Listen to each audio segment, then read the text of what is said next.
एगो राम जी के होली के गीत गाओ तनी आप सबे सुने लोगिन। सुन के लाइक कमेंट सब्सक्राइब भी करे लोगिन, साथ में शेयर भी करे लोगिन।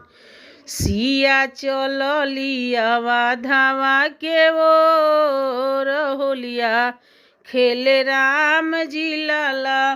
सिया चलिया धावा के ओर होलिया खेले राम जी लाला। राम जी लाला हो पीछे लक्ष्मण लाला। राम जी लाला हो पीछे लक्ष्मण लाला।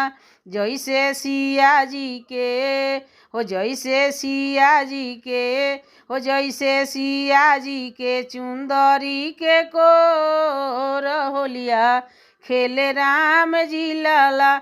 जैसे सिया जी के चुंदरी के कोर होलिया खेले राम जी लाला। कहवा से आवेले राम बाबू लक्ष्मण, कहवा से आवेले राम बाबू लक्ष्मण।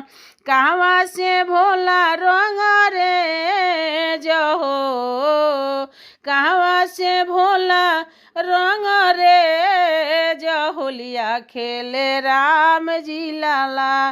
सिया चलिया धावा के ओ रहोलिया खेले राम जी लाला। सिया चलिया धावा के ओ रहोलिया खेले राम जी लाला। अयोध्या से आवेले राम बाबू लक्ष्मण। अयोध्या से आवेले राम बाबू लक्ष्मण।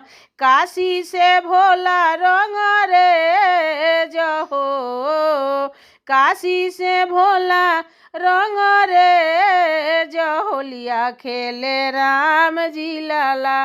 सिया चलिया धावा के ओ रहोलिया खेले राम जी लाला।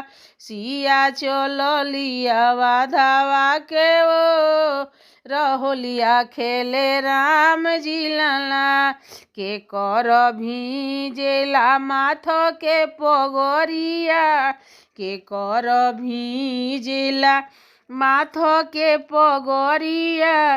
के कर लहंगा पटोर हो, के कर लहंगा पटोर होलिया खेले राम जी लाला। सिया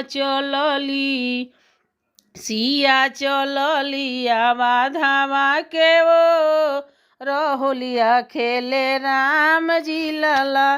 सिया चलिया धावा के ओ रहोलिया खेले राम जी लाला।